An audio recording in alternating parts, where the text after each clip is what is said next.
Hi, everyone. We hope you've enjoyed the All In podcast thus far. We promise to keep the good times coming on our end, but wondered if you would be willing to do us a quick favor. If you've enjoyed what you've heard, please rate us or leave a review on iTunes or wherever you choose to listen to your podcast. And if you haven't already, don't forget to subscribe. Now, on with the show. Lisa O'Neill has been a member of the Church of Jesus Christ of Latter-day Saints her entire life. Her husband, Scott O'Neill, CEO of the NBA's Philadelphia 76ers, was raised Catholic. The two were married over 20 years before Scott decided to meet with the missionaries in 2016. What prepared his heart for that moment? What advice would he give to others in handling a similar situation? And how has becoming a member of the church blessed his life? We find out on this week's episode of All In. Scott O'Neill received his bachelor's degree from Villanova University and his MBA from Harvard Business School. He was previously the president of Madison Square Garden Sports and is now the CEO of the Philadelphia 76ers, the New Jersey Devils, and Harris Blitzer Sports and Entertainment. He and his wife, Lisa, are the parents of 3 daughters. This is All In, an LDS Living podcast where we ask the question, what does it really mean to be all in the gospel of Jesus Christ? I'm Morgan Jones, and I want to invite you to listen in on a conversation I recently had with Scott O'Neill while in Philadelphia for a video shoot. I hope you enjoy it. All right. So, Scott, first of all, when did you begin to love sports? I have always loved sports. But that's not why I love what I do. Okay. I think sports is a great escape for me now. Like when I play sports, I still play quite a bit. As much basketball as I can possibly play. Over the course of a week, I play. I coach my daughters. I still coach my 2 youngest daughters in basketball, which is my one of my true joys in life. And I think that basketball, sports in general, but basketball in particular, is a great teacher. And I think it teaches you how to win and how to lose, and how to sacrifice of yourself for the greater good. I think it teaches you how to compete and like fight for what you want.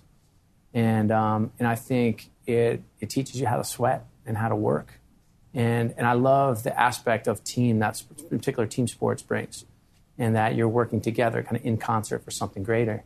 And that's very different from what I do in my day job and why I love my job. But the actual sports, it's my escapism from the world. When you're coaching your girls in basketball, what's your biggest tip for them? Well, I have some rules. So my first game I ever coached, Alexa, my oldest, who's now 19 and at UVU, it's a freshman and doing great. She was 5 years old, and I was coaching. It was my first time I've ever coached. I'm relatively intense. I'm not sure if that will come across in this video, but I have a lot of intensity to me. And so I told the ref before the game, and I quote, "Don't treat them like girls." In other words, like, let's let these girls play, because I want basketball to be a teacher for them about how hard they want to work. And I think, in particular, life is pretty hard for girls. I have 3 girls, 3 daughters, and I see what happens in middle school and in high school, and it's not always good and fun. And I think that support system you can get from a team is very important. So the first thing I'm always trying to drive is a love of the game. I want all the young girls and young women who play for me to play the next year. So that's my first objective. The second thing is I want them to know that there's positive energy coming from me all the time. You'll never hear me say, you missed a shot, bad pass. It's always, you can do it, great look, and always very positive. But I do want them to play with intensity and grit. Now, this is 5-year-olds, just so you remember, okay? So I said to my girls, Alexa, take the ball. So she took the ball. And it's little 6-foot rims. Dribble down, gets a basket.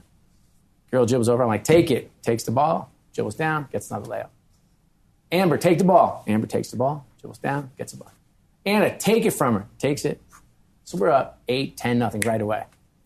And the ref is saying, back off, back off, back off. And I said, guys, take the ball. So Alexa takes the ball again, goes down, gets the layup. The girl's dribbling down again. He's like, back off, back off. And I said, why don't you ref, and why don't you let me coach? Blew the whistle, stopped traffic. Everyone in the gym, including my lovely wife, Lisa, was giving me the glare of death. And and he said, if I hear one more word out of you, I will personally escort you out of the gym. And that's the last issue I've ever had. So I've never had that happen again. But that was my introduction to coaching. Since then, I've been coaching for 15 years, usually 2 teams, always my daughters. We do not win a lot. We have a lot of fun. The girls get to name the team. Right now, we're the Pandas and the Tigers, 2 wonderful names for basketball teams. And I get to know who their friends are. And I drive their friends to practice and back and forth to practice. And we talk about how things are going at school and what the issues are and what a mean girl is saying. And we talk about how you might deal with that. And we equate that and kind of make that transition as, well, it's very similar to how we're playing today. So I use basketball analogously for a lot of points of my life. I love that. I don't think there's a better mascot than a panda. Right. So I would like to see a dunking panda. I think that would be interesting. Scott, I feel like you have a job that so many people would love to have. How were you able to kind of break into this industry? Well, I think I have the greatest job in the world. And I started the old-fashioned way. I mean, I was at Villanova University for undergrad as a marketing major. I went to the beach for the summer after I graduated without a job, played a lot of basketball, had a lot of fun, and started applying for jobs and was fortunate enough to be hired as a marketing assistant for the New Jersey Nets. They're the Brooklyn Nets now, but they were the New Jersey Nets at the time. And a somewhat of a, not regarded as a championship type organization, if you will. But I started when I was 22. I was making $15,000 a year with no vacation, no benefits, and no overtime, which I'm sure isn't even legal these days. And I absolutely loved it. I was living in a 3-bedroom apartment in Hoboken, New Jersey, the home of Frank Sinatra, with 7 of us. And so we used to rotate, 1 month you would have to sleep on the couch, and otherwise you just bunk up with one of your friends. So it was pretty slim pickings financially, but I fell in love with the business. I was there all the time. I was the first one in the office and the last one to leave. I was fascinated by the way sports could move crowds, and I've never looked back. I've never had more fun. It's amazing. And you met your wife how? On mutual.com. No, we didn't. There was no mutual.com back then. But we wouldn't have met on mutual.com. So Lisa was an intern. So she had applied. She's a big basketball fan, big Jazz fan, or was. And she'd applied for an internship with all 30 NBA teams. And she got 3 offers for internships. She was at Brigham Young University at the time. So she got an internship offer at the Orlando Magic. Shaq was a rookie that year. Philadelphia 76ers, where we are now. That's when the Allen Iverson era. And then the New Jersey Nets. And she took the least desirable one, which was the New Jersey Nets, which is where I was. So when we talk about hand-to-God moments, that's always one that I always bring up, because there's no way anyone in their right mind would have chosen the Nets internship over the Philadelphia 76ers or the Orlando Magic. And do you remember what your first impression of her was? Yes, I do. So she's very beautiful now, still. And I always mention to my friends, she's like a Benjamin Button of women. She gets prettier every year. But she was strikingly beautiful at 21. I was 22. And I just remember her having just kind of a special light in her eyes and good positive karma and energy. I just wanted to be around her. So I let her ease into her internship. I wasn't going to, I let her settle in for a good 3 or 4 days before I asked her out. And then what happened after that? Tell me about the progression of your relationship. Sure. Well, boy, we fell in love pretty quickly, or at least one of us did. And we dated through her internship. And then she went down to, there was a national sports radio station in D.C. And so she got a summer internship in D.C. So we would see each other on the weekends. And then in the fall, she went back to school. And then there was just a long distance. And then there was, the first time I saw her, I think was, boy, I might be getting my years wrong. I think it was the NBA All-Star game in Salt Lake City. Stockton and Malone were named co-MVPs. And I went out with my dad and my brother, and we spent some time with her family. It was a pretty amazing time. But I was in love, and then I was madly in love with her. And then she was applying for jobs, and then got a job with the New York Mets. And she lasted one day. because the commute was like 2 hours on 3 different trains. And then she kept applying for jobs, and she ended up getting hired at the NBA, the league office. And then, she took me to my first sacrament meeting. It was the Spanish-speaking branch in Jersey City, New Jersey. Unfortunately, neither of us speak Spanish. So the fact that we went back the second week is really pretty special. So let's back up just a little bit. Do you remember when you first realized or found out that she was a member of the church? Oh, man. Probably pretty shortly thereafter. I mean, in those days, it wasn't very, I'm 49 years old. It was not a very politically correct climate like you'd have today. So things like your background or where you're from or what religion was kind of commonly talked about in the office. So I was probably like the first or second day. With Lisa, did you have any hesitation about dating a member of the church, or when did that become a real issue or a thing, or was it ever?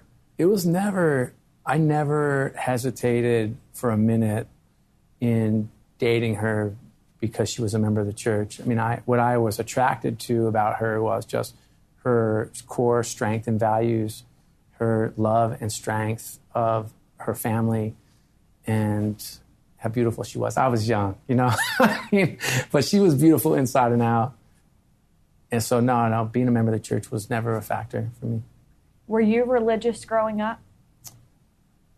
I always had a strong faith growing up. I was raised in a Catholic family. My dad was born in Bayside, Queens, in a lower middle-class neighborhood. He always tells a story about how he and his 5 siblings always stayed in the same bed. So it wasn't a house of many means. And the way my dad escaped from his lot in life was to become a marist brother, which was an order of the priests or brothers in the Catholic Church. So we grew up. I went to Catholic high school. I went to Catholic college. Went to church every Sunday. I was baptized and confirmed in that church. So I would say I have a very strong faith, a very strong testimony of Jesus Christ. But I was not engaged, I'd say, at a level in the church. In retrospect, so now looking back, and obviously a lot has happened since then, but in retrospect, why are you grateful that you chose Lisa? Sure. Well, choosing Lisa and Lisa choosing me are two different things. I've never thought for a second what my life would be like if Lisa and I were not together. I mean, we've been married for 23 years, and we plan on spending eternity with her. So I'm not sure. I can't even fathom and imagine what life would be like without her and my 3 daughters. And I know that I've told her this countless times. I'm allowed to do what I do because we have this partnership. We call it Team O'Neill. We have this partnership together, and she, when Alexa was born, she stopped working. So she, and before that, previously she had left 2 jobs previously, so I could go to business school and then go take another job. So she sacrificed along the way and has given me strength and support and managed our house, and kind of takes the lead in raising our girls. And so, I can't even begin to fathom what life might look like or where I would be or what I would be doing for a living. I'm just fortunate I am where I am. Absolutely. Before you and Lisa got married, I understand that you made a commitment to her in regard to religion. Can you tell me what that commitment was and how you were able to keep it over the 21 years, even before you joined the church? Sure. So we had our own version of a prenup agreement. It wasn't written, but it was oral, and it was a negotiation. So she has such a strong bond with her family, and she grew up in Sandy outside of Salt Lake City, and had such a strong pull to Utah, and where I kept saying, like, my career, our life is likely going to be here, likely based in and around New York somewhere, somehow. That's the center of the sports and entertainment world. And so that I was saying, like, that is very important to me. And what was really important to her was that our children would be raised in the LDS church which I didn't have much hesitation. She had such a strong faith and conviction. There wasn't much negotiation. And then my commitment to her on over the top of that was, I'll always be there. So I will go to the sacrament meeting. I did not commit to stay for the 3 hours. I know it's now 2, but for the 3 at the time, and did not. But I did for a long time. I would go to a sacrament meeting and then go to another Catholic Mass. I did that for probably 5 or 6 years and then stopped doing that. So it was, I don't know, it's just something I did. I oftentimes loved my time at the various wards. We've moved a lot. I think we've probably been in 9 or 10 wards. And some have been branches, small little branches. And in some of the branches, I was given assignments. When you're not a member, they give you an assignment versus a calling. So I've had a state calling. I've had some assignments from bishops. In one small branch we had in a really tough part of town, I was actually teaching. And I said to the young branch president, I don't think I should be teaching. He looked me in the eyes. He was 23 years old. He said, I need help. Can you help me? So I always felt a stronger spirit and closer connection to the ward and to the church when I was engaged and involved. Many people assumed I was a member or thought I was a member. I was pretty active at, the ward Christmas party or a fall festival or a trunk or treat or whatever the events we had. So I was pretty engaged. So over time, obviously, things happen, people make an impact in your life, and eventually you get to the point where you decide to move toward joining the church. But what were some of the significant points along that journey? Okay, there's so many significant points. I'll capture a few of them, but I could probably talk to you for 10 hours, unfortunately, or fortunately. I think the core and most influential person in my spiritual journey and eventual conversion was Lisa. She always stayed prepared. Like, we had a house that was pure and faith-filled. We had family home evenings. It was chaos. I don't know. I hope none of you have family home evenings like we have family home evenings, but it is chaos with these girls. But we had them. The expectation was you get up and you read scriptures and you say family prayer, and we pray before our meals. And on Sundays we're going to church, and on Wednesdays the kids are going to mutual or whatever their activity was, and we were a family of faith. And so I think Lisa was like the core stability. I think her element of just always being prepared and disciplined and passionate and consistent, I think probably had the greatest impact over the amount of time. I had incredible home teachers. I know we're ministering now, but there's only the first person I picked up the phone to call when I decided to get baptized was my home teacher. And there's a reason for that. He was there and a big part of my life. President Maxwell, I was part of. And the home teachers I had over the years, David Young and Peter Pilling, and Chester Elton and Clark Maxwell, and I'm probably missing a couple, were just strong, consistent reminders of the power of the gospel, the influence of having the priesthood in the home, the ability to come in and give blessings when we needed them. So I think home teachers were critically important. I had an experience at business. I went to Harvard Business School, and President Eyring's son, Matt Eyring, was a friend of mine. School had a big influence on me. Wilfred Carden, who's since passed away, made a huge impact on me. Tag Romney, Greg Davis, Drew Johnson, Brian Ashton, just a couple names of people in my class, in my ward, that continue this day to help me on my journey. I think of, sometimes we talk about spirituality like there's an end point, like you got baptized. And for me, my journey is just beginning. And so, and it's been going on for some time. So I always look to kind of spiritual giants that I happen to be able to, been fortunate enough to spend time around. And I've gotten quite a bit from them. Five stake presence. So Elder Sikahema has also played a big role in my conversion and my faith journey. I was at a BYU football game, and I turned around in the elevator, and Chad Lewis was there. And I used to work for the Eagles when he played, number 87, played for BYU. Now he's working for the BYU athletic department. So I kind of turned around, and I turned around again, and I said, "Are you Chad Lewis?" And he said, "Yes, I am. Nice to meet you. Who are you?" I said, "Scott." He said, "Oh, where are you from?" I said, "Philadelphia." He said, "You're from Philadelphia?" I said, "Yeah, I actually worked for the Eagles when you played." He said, "What do you do now?" I said, "I actually work at the Philadelphia 76ers." He's like, "You're kidding me." So what do you do? I said, "I'm the CEO." He's like, "You are the CEO of the 76ers?" I said, "Yes, I am. Nice to meet you." Elevator opens, and we start to take off. And he says, "Hey, do you know Visekahema?" I said, "I know who he is. I don't know him." And he said, "Well, let me connect you with him. I think you'll want to know him." I said, "Oh, terrific." I texted him from the game, and he said, "Hey, can we get together Tuesday at a diner?" I said, "Yeah, I'd love to get together with you." So we got together at this diner, and he walked in, and he extended his hand, and I gave him a big hug. I said, "I'm more of a hugger." And he said, "Well, so am I." So we sat down. He said, "Look, I hate to do this to you." He said, "I know I never like to start a relationship out with asking for a favor, but, the temple's being built here." And I said, "Yeah, I'm aware." And he said, "Well, we're having trouble for the youth celebration finding an arena.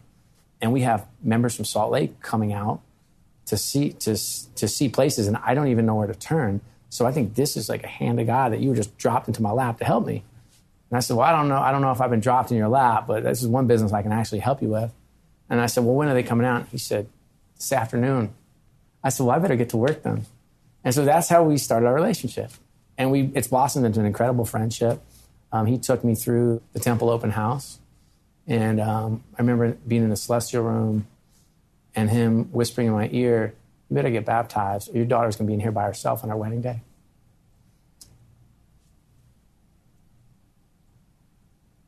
It had no effect on me at the time, though. No, I'm just kidding.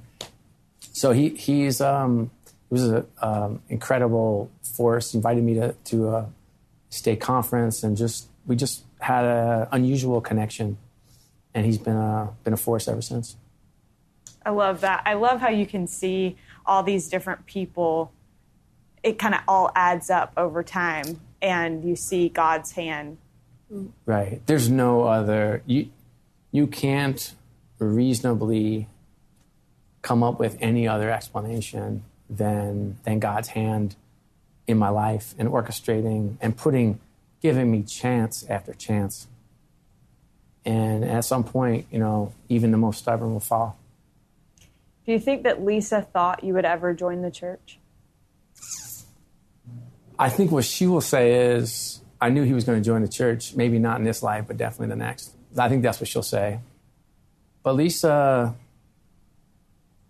leads by example. She's a great example. She doesn't scream the loudest. She doesn't scream for attention. She's not waving her arms, "Look at me." She just lives like a really good, solid, faithful, faith-filled, church-based life. Like, she does the right thing. She lives the right way. And I think that's how she leads. So Lisa came to Utah to get her endowments. Mm-hmm. And that's when you called Clark Maxwell about, what do you do if you want to learn from the missionaries? Is that right? Can you tell me a little bit about what happened there? So I've been traveling quite a bit into some, I was in Las Vegas for NBA Summer League. And then I was in New York, I think for a board meeting, and then shot down to Miami. So I was in all these kind of fun cities and got back to Philadelphia. The girls were all out west. Lisa was out there as well, and she was talking about going through the temple for the first time. And in fairness, I had encouraged her, about a dozen times, maybe not, six, 7 times at least, and was wondering why. I said, I don't know how it works. I don't know what the rules are. I don't know what kind of life you have to live or lead, but I can't imagine anybody in the world being more ready or more prepared or living a better life than you are. So I think her journey to go through the temple, and while maybe it took so long, was because of how important it was to her. And it's such a incredible step, having gone through it myself and understanding the blessings and the power that comes with that. That comes with, I think, a lot of responsibility. And I think she understood the weight of it. And maybe that, what's that expression? Man planned and God laughed. I think that, I don't think we could have planned this, the timing, everything seemed to fall into place at the right time and the right reasons. So it was a pretty special time. So she went through the temple with her mother and father, her twin brother, his wife, Stephanie. And I was home alone, and I was just ready. I've been ready probably 5 or 6 times earlier in my life. And every time I was ready, something would happen. Like I would walk into a fast and testimony meeting, and somebody would get up and say something, and I would say, no, thanks. Or, I would be walking in the hallway, and I would get some like snide remark, and it probably wasn't snide, and it was probably, I guess if you're pure of heart, you'd say the adversary working against you. I'd say, no, I'm just too stubborn to, I've maybe hearing what I wanted to hear or not hearing what I wanted to hear. But I had been down the road before and had never mentioned anything to Lisa because, everything was great. Like my life is great. I love my relationship with her. Like we understand each other. My family is critically important in my life. And it's such a strength and comfort for who I am and what I do and how I live.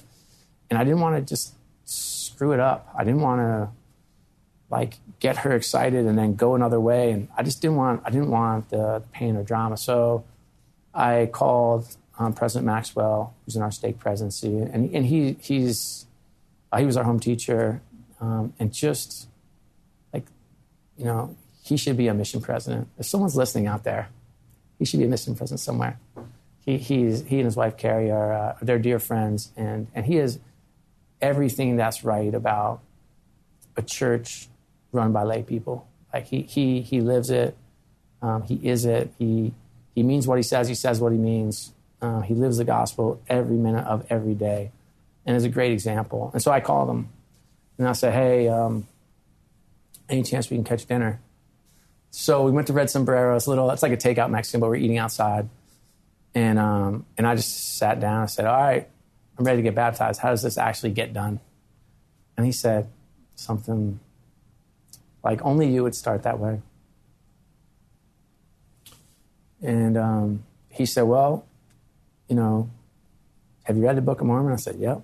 He said, "Do you have a testimony?" I said, "Yep."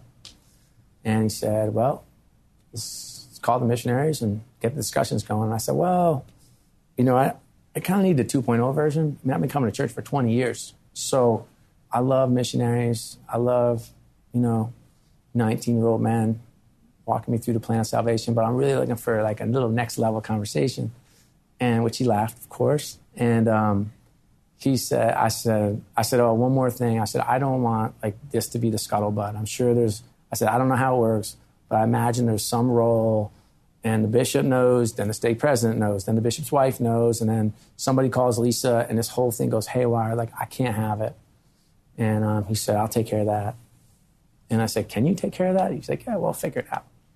In a small world, hand of God moment, twist of fate, they came over that night. I think they broke their curfew, so we need to talk to that mission president as well. And we had the first discussion, and they were the Spanish-speaking elders. And I thought that was funny, having my first church experience was at a Spanish-speaking branch. And I kind of chuckled to myself at that. And President Maxwell would not let me alone with them, which I thought was really cute. We met every day for a week. I said, "Look, let's go. I'm not slowing the process down. I don't want you to slow it down. Tell me what I have to do between the first time we meet and the second time we meet, and I want to punch through." So we met, I think 5 days in a row. Elder McLaughlin, Elder Carter, wonderful, wonderful missionaries. So we tackled some of the tougher issues that you would want to tackle.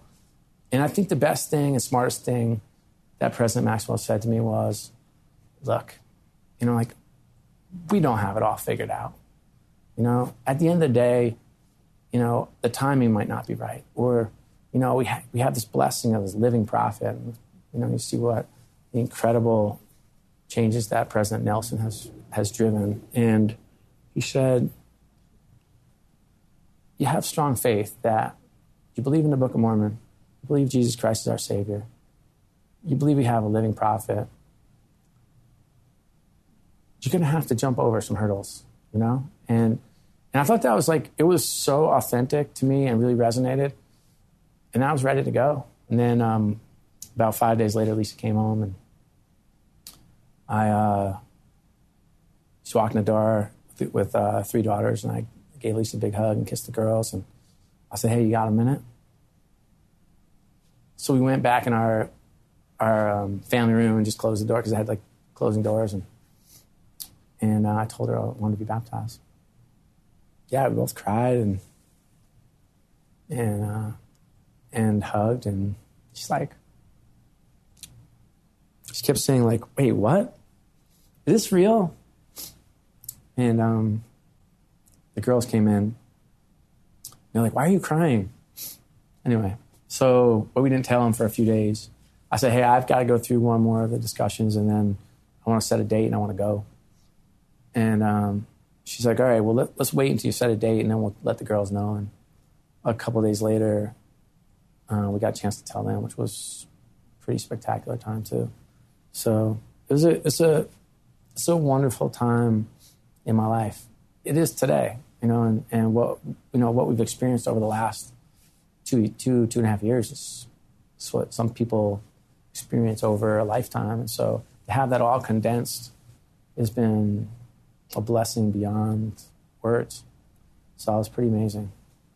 Scott, how have you seen the gospel bless your family in the past 2.5 years? Well, it's been a time of first. Like, so I had, I remember when I told the girls I was getting baptized, they said, can we tell anybody? Like, how's it going to work? I said, I'm going to send out a bunch of notes tonight. And I sent out, there's a great Bitmoji with a little missionary of the Book of Mormon. And it says, I believe on top. So that's all I sent. I sent it out to like 200 people that I knew. And so word spread pretty quickly. And then I followed up with our baptism date, and we had, this was not a baptism. This was like a full-on party. So we had people from all over the country. 300 some odd people came. And so that was just the start, I guess the start of it. And then, next week I'm passing the sacrament, and then the week after that I'm blessing it. Then I became a Melchizedek priesthood holder, and then I got my temple recommend, went through the temple, and then I got sealed to my family, which was probably the best day of my life. So blessings, blessing my children, giving them blessings for the start of school or struggling when they're struggling. I remember this one story. It probably doesn't matter in the scope of life, but I was at, I'm in young men, so I was a priesthood advisor, so I was messing around with the priest, doing something, playing a word game, and I kept losing, and it frustrated me to no end, and the bishop came and tapped me on the shoulder and said, hey, can you give a blessing to these 2 women? They just walked in, and I was just like, I had never done it before. I'm like, you mean now? He's like, well, you do know how to give a blessing. I'm like, yeah, no, I can do it. And I remember just walking into one of those little side rooms, and placing my hands on the first elderly woman's head and then the second, and just like feeling the spirit like screaming through my chest. To have that opportunity is pretty amazing and powerful and impactful. I got my patriarchal blessing. So think about all the stuff you do in your entire life as a member of the church. And then can you imagine compacting that into 12 months? It's unbelievable. And so when you're asking me a question about, what are the blessings, it's almost incalculable. I think Lisa will say we have a stronger spirit, or there's, having the priesthood leader in the home, there's more balance. And I feel like we can do it together and lead. And so I'm sure that that's true. She'll be more acutely aware of that than I will. But for me, it's just been this whirlwind of incredible, life-defining moments that have changed the, course of my history. I baptized my dad, who passed away.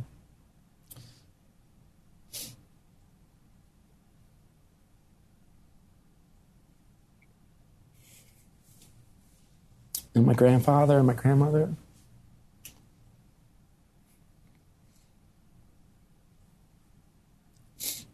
So,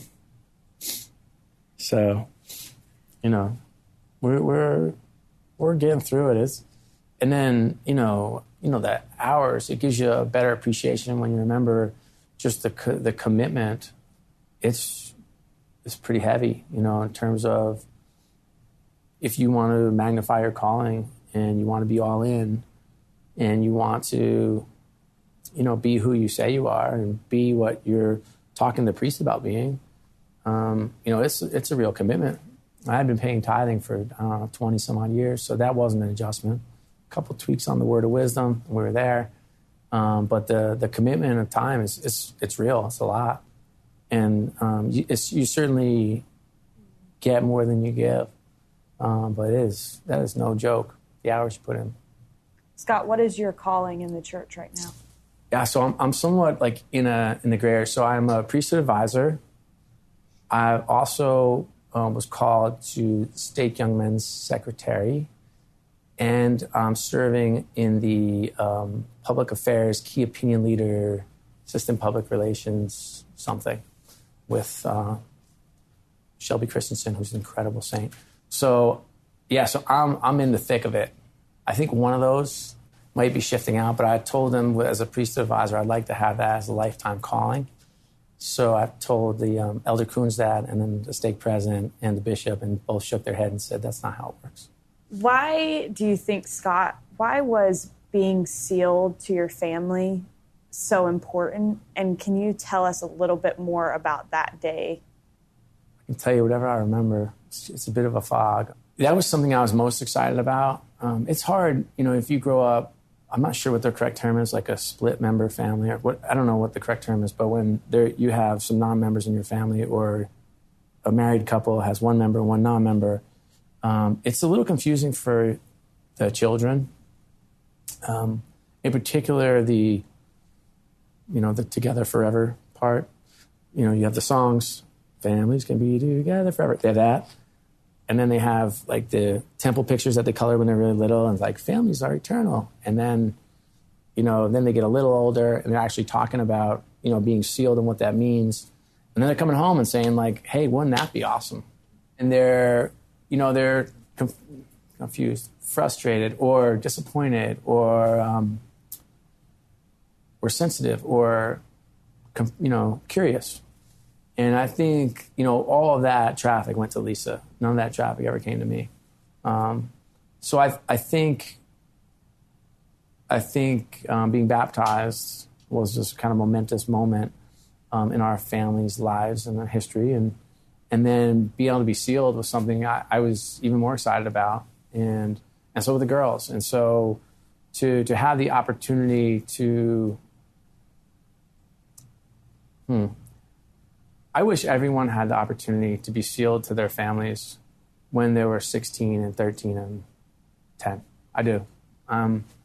To be kneeling at an altar and have these three beautiful angels walk across the room and in all white and hold hands and you're around, it was an SRO, as we call it in the sports business, standing room only room, and just this incredible reverent spirit with all these saints that we love and love us. And boy, that day, that's the greatest day of my life. Scott, what would you say to someone, a family that maybe is in the same situation that you were in for those 21 years of your marriage, maybe to a wife that is hoping that her husband will join the church, or to her husband? What would your advice to that family be? I think my advice to families where one is a member and one is not yet. First, I would say you should talk to Lisa, because she'd be much better at this than I will. But secondly, I think just from my experience, I would say if you're the member, I would just say be faithful and build your testimony and magnify your calling and serve others and love others and be true. Be true to who you are and what Heavenly Father expects of you. Live that. And also love your spouse a lot. And if that spouse needs room, give him or her room. And if that spouse needs to be nudged, give him or her a nudge. But don't quit. Eternity is a pretty long time. You want to make sure that you are prepared and you're living a good example and you are giving the person you love every opportunity to see the blessings and joy that the gospel brings you in your life. I think that's the best way to bring them along. I have a friend that always says life is long. And when she says it, it's so interesting because it's so opposite of like life is short. Mm-hmm. And she's like, life is long. Like, give things time to work themselves out. Believe that good things will happen. And it's become one of my favorite sayings too. I love that. Scott, when you look back on your life, do you feel like you joined the church at the right time? You know, when I joined the church, two of my friends told me, you're coming in at the perfect time. And I didn't understand what they meant or why. I know that I have a job in my secular life that can bring attention, positive attention to the church. And I know that the responsibility on me is to live the right way and be an example. I remember my Lisa's grandmother was getting old, and she had lost her step a bit. And so, like many older people come for Sunday dinners, what happens is they end up sitting in a chair and then nobody talks to them. And so Graham, as we called her, was sitting in her chair and she had a cool hat on. And Lisa was nudging me, go talk to Graham. And I was like, why do I have to talk to Graham? She's like, go talk to Graham. I said, okay. And so I rolled over to Graham. I pulled up a chair and I held their hands. I said, how are you doing, Graham? And so we were talking a little bit. And she said, you are going to be an incredible member of this church. I said, oh, Graham, I'm not a member of this church. She said, you are going to be an incredible member of this church. I said, oh, thanks, Graham. She said, you are going to bring thousands of people into this church. I said, Graham, I'm Scott. I'm Lisa's husband. She said, and she looked me in the eyes and she says, you need to lead, you know? And I always thought about that. I was probably 15 years ago, maybe more. She's since passed away, sadly. And I remember walking over to Lisa and she said, what were you and Graham talking about? I said, nothing. And I always think about that as a responsibility. You know, I think about those that pioneers that went west. And I say to all of the members in Utah that are watching this right now, it's time to come east. There's a lot happening out here, you know. And this church is too small. You know, we've got 16 million members. We've got 7.5 billion people on this planet. And we need to do more. And we need to be less insular. And we need to be more loving. We need to be more open. We need to be more assertive. We need to leverage social media. We need to leverage the people we know, the influence we have. And we need to do a better job. Because this gospel is too special. We need to do a better job sharing it. Scott, as you've been talking, I couldn't help but think about, on my mission, we made this video and we asked people to share how they felt about the person that introduced them to the gospel. And so for you, how do you feel about Lisa, and specifically Lisa introducing you to the gospel of Jesus Christ? How I feel about Lisa? I mean, it's so, I don't know if I can put this into words. I'm going to give it a whirl. So Lisa is, I'm more in love with her today than I was yesterday, and the day before that, and the day before that, and the day before that. And I'll be more in love with her tomorrow, and the day after that, and the day after that. She's a world-class mom, incredible wife, saint of saints. She's got like the purest heart to help and serve others. And she's such an example of humility. And I think, I can't imagine I'm sure there are more wonderful people out there. I just haven't met them yet. I think she's as good as they come in every facet. She's tough, she's smart, she's beautiful. She challenges me to be better, better man. She's raising incredible girls. And she's helping drive the gospel, in her own way, in a different way. She does it through service and love and helping others. But I don't think there's anybody like her in the world. Scott, I just have two last questions for you. Let's do it. One, what would you say as far as how you balance being a husband, a father, a member of the church, and an NBA CEO? So how do I balance it all? It's a big question.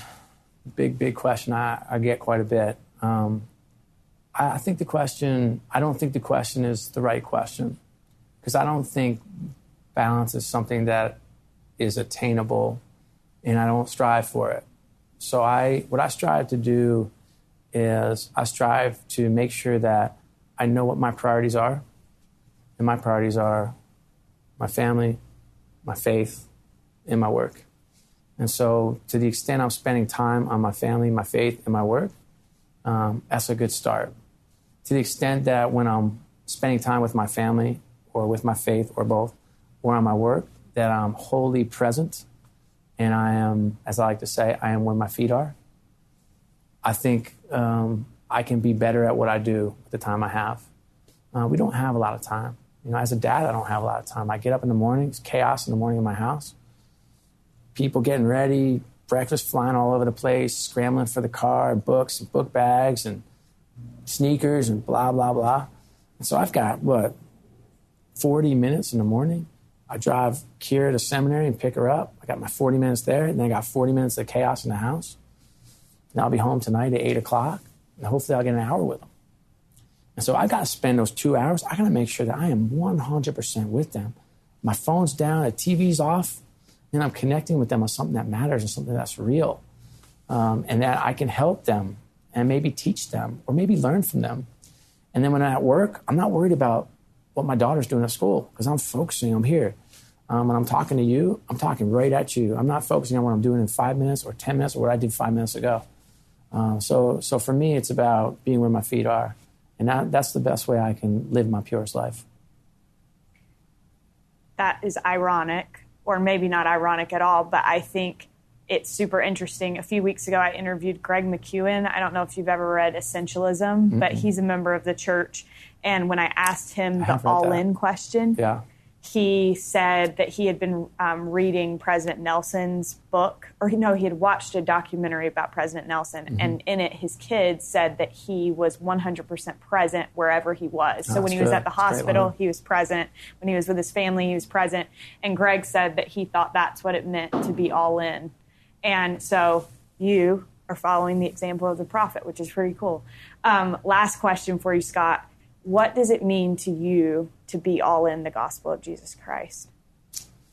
Wow, to be all in the gospel of Jesus Christ, it means that I keep the commandments, that I magnify my calling, that I read my scriptures, that I get on my knees and pray, that I serve and help those that need to be served and helped, that I love people even when they're not ready to love themselves, and that I try to live a life that would make the Savior proud if he were standing right next to me. Thank you. Thank you to Scott O'Neill for being willing to share his testimony and story with us. Be sure to keep an eye out for the LDS Living videos featuring Scott and his wife Lisa that will be released soon. If you don't want to miss them, subscribe to the LDS Living YouTube channel or follow us on Facebook. You can find the show notes and more episodes of All In by visiting ldsliving.com/allin. Thank you so much.